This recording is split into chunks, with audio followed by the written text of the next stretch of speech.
Deuxième vidéo, la mise en route ou la remise en route du moteur Ruby de ma 5 chevaux Georgira.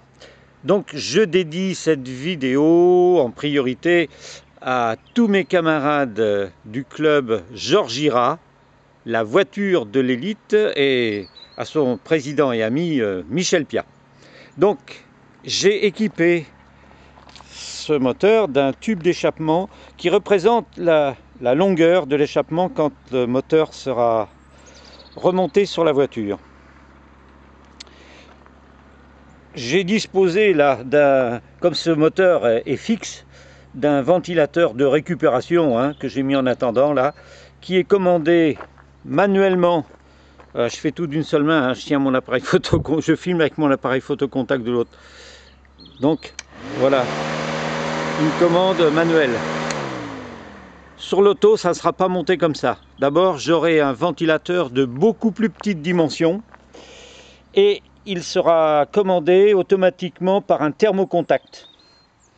Je vais aussi voir la possibilité de monter un calorstat, parce qu'on sait très bien que les variations de température sur les moteurs équipés, disons sans équipement spécial, les moteurs des Georgira d'origine fonctionnent avec le principe du thermosiphon. Et alors là, quand vous montez une côte, vous atteignez les 100 degrés facilement, même plus. Vous redescendez la côte en bas, vous êtes à 50 degrés. Donc ces variations de température sont préjudiciables aux pièces mécaniques du moteur. On sait très bien que les variations de température engendrent automatiquement des variations de dilatation. Et quand ça change sans arrêt comme ça, bon, on sait que c'est pas bon sur les moteurs.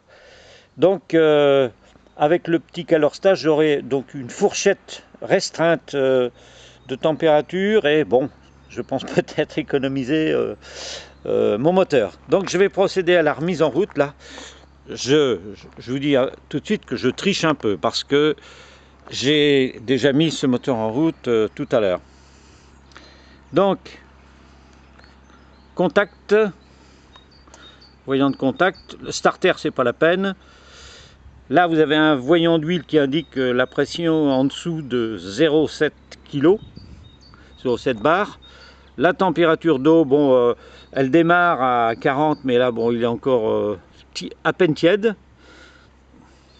Et j'essaie de démarrer. J'ai réglé donc l'avance, voilà. Je tire sur le démarreur, c'est-à-dire que c'est la dynamo démarreur. Là, j'ai pas assez de gaz. Voilà. Dynamo démarreur, qu'on appelle aussi communément Dynastar, ou alors dynamo moteur. C'est du Solier, ils appelaient ça dynamo moteur.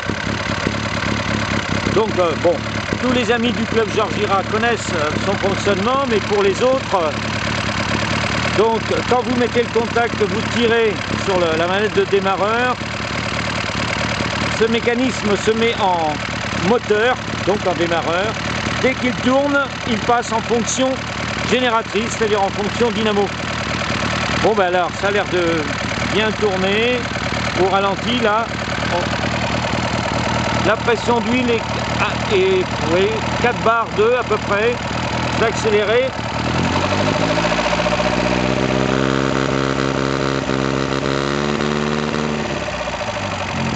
Ouais, elle se stabilise autour de 4,3 kg. Là, je vais mettre bien au ralenti. Ça descend à peine, mais il faut dire que l'huile moteur n'est pas encore chaude là. Elle n'est pas chaude, donc il y a moins de variations. Quand l'huile est bien chaude, on tombe à 2 bars à peu près. Bon là, il tourne très bien. Ouais, je suis satisfait.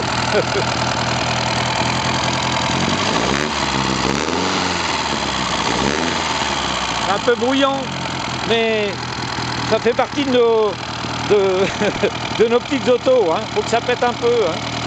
C'est le charme. Donc c'était un moteur Ruby de Georgira